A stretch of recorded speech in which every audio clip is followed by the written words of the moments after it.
هاوڵ و هاوسەنگەران و درێژەپێرانی ڕێبازی شەهید حەمەغەفور ئاغجەلەرین کە لە 45مین ساڵیادی شەهیدبوونی ئەو سەرکردە قارەمانەدا لەسەر مەزارەکەی ئامادە بوون و پەیمانی بەردەوامبوونی ڕێبازەکان دووپات کردەوە و هەر لەسەر گڵکۆی شەهید حەمەغەفور چیرۆکی قارەمانەتی ئەو سەرکردە تێکۆشەرە و خانەوەدا پڕقوربانیەکەیان بە شانازیەوە دەژێڕایەوە. دیارە شەهید حەمەغەفور ڕۆژانێک کە چەکی مەردایەتی و کوردایەتی و پێشمەرگایەتی کردەشان و ڕووی کردە شاخ بۆ گڕپێدانی شەوە زەنگی تاریکی و بێ ئومێدی گەلەکەمان کە ساتە وەختێک بوو هیچی وایەک نەما بوو بۆ ئەوەی کە گەلەکەمان بە ئومێد بێ بۆ ئەوەی کە جارێکی تر خەبات و پێشمەرگایەتی دەست پێ بکاتەوە. لەو ڕۆژە سەختانەدا شەهید حەمەغەفور و هاوڕەکانی جارێکی تر لە ناوچەی ئاغجەلەر و قەڵاسێوکە و شێخزێنی و دەستیاندایەوە بە خەبات و تێکۆشان بەداخەوە یعنی لە ئەنجامی ئەو خەبات و تێکۆشان و قوربانیدانی ئەواندا لەو کاتەدا ڕژێمی بەعسی فاشی کەوت بۆ دانانی پیلانگێڕی و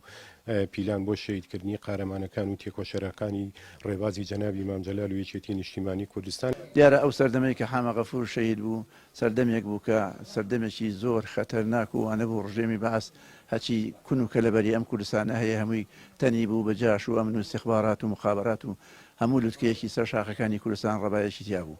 وە ئەم هەواڵانەی ئێمە لەو سەردەمە ناخۆشەدا کە لە سەرەتای شۆڕش بوو دەستیاندایە شەک و هاتنە ئەم شاخانە بۆ ئەوەی جارێکی کە خەبات و شۆڕش هەڵگیرسێنەوە و دوژمن دلی خۆش نەبێت کە شۆڕشی ئەیلول تاوەتەوەی تر هیچ کەسێک ناتوانێت بچێتە شاخ و خەبات بکات. لە گەرمای تاقەت پڕووکێنی ئەم ساڵدا لە سنووری ئاغجەلەر خانەوەدەی شەهید حەمەغەفور ئاغجەلەری ڕێگەیان بە خۆیان نەدا لە ساڵیادی شەهیدەکان مەراسیمێک بەرپا بکەن و هۆکار بن بۆ ڕاگرتنی هاوڵاتیان لە بەرگەرما. هەر بۆیە ئەوەی هەبوو ئامادەبوونی عاشقانی ڕێبازەکەی و دانانی تاجەگوڵینی ڕێز و وەفا بوو لەسەر گوڵکۆی ئەو شەهیدە قارەمانە. دیارە ئەمڕۆ ئێمەکو کۆمیتەی پێنجێردەخستنی ئاغجەلەر و پێمان باش و مەراسیمەکە لەبەر چەند هۆیە کە مەراسیمێکی گەورە نەکەین سەبەبی یەکەم گەرماکە و دواترژم بارودرفەی کە مەسائلی نەخۆشی و ئەم شتانەکە ئێستا بەربەڵا مەسەلەی کۆرۆنا پێمان باش و مەراسیمێکی گەورە نەکەین هەر وەڵام بین هەواڵان و کادرەکان یەکێتی نیشتیمانی کوردستان ئارەزومەندانە بێنە سەر گڵکۆی پیرۆزی شەهید حەمەغەفور و لەوێ تاجەگوڵینی خۆماندانین. محەممەد غەفور ئەحمەد ناسراو بە حەمەغەفور ئاغجەلەری لە ساڵی 1939 لە بنەماڵەیەکی کوردپەروەری ناحیەی ئاغجەلەر چاوی بە دنیا هەڵێناوە و